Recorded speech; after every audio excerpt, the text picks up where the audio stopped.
दोस्तों, क्या आपको पता है दवा की टैबलेट्स पर सीधी लाइन क्यों बनी होती है? जब हम बीमार हो जाते हैं तो उस दौरान डॉक्टर के पास जाते हैं और वो हमें मेडिसिन टैबलेट्स देते हैं।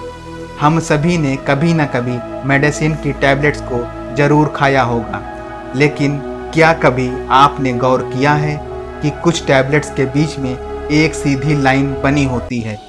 क्या आपको पता है कि इन टैबलेट्स के बीच में आखिर लाइन क्यों बनी होती है? हम आपको आज इसी के बारे में बताने वाले हैं। आप देखना शुरू कर चुके हैं फैक्ट माइंड। चलिए शुरू करते हैं। आखिर इन टैबलेट्स के बीच में एक सीधी लाइन क्यों होती है?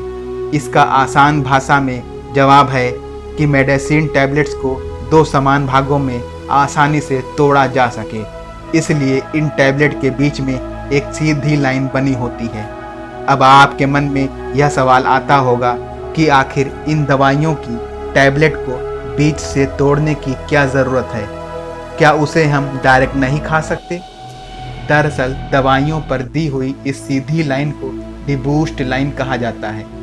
यह लाइन आमतौर पर हाई पावर वाली टैबलेट्स में देखने को मिलती हैं। जब हम डॉक्टर के पास जाते हैं तो वे हमें कुछ दवाइयों को तोड़ के देते हैं या फिर हमें दवाइयाँ देकर उसे आधी खाने को कहते हैं। ऐसा इसलिए कहते हैं क्योंकि उन दवाइयों का पावर हाई होता है और जब हमें कम पावर की ज़रूरत होती है तो इसे आधी करके खाने को कहते हैं। मान लीजिए आपको बुखार है और डॉक्टर ने आपको 400 mg वाली दवाई देकर यह कहा है कि इस दवाई को आपको आधी लेनी है। इसका मतलब आपको 400 mg में से आधी तोड़ कर लेनी है, जो 200 mg होती है। तो अब आपको समझ आ गया होगा कि दवाइयों पर सीधी लाइन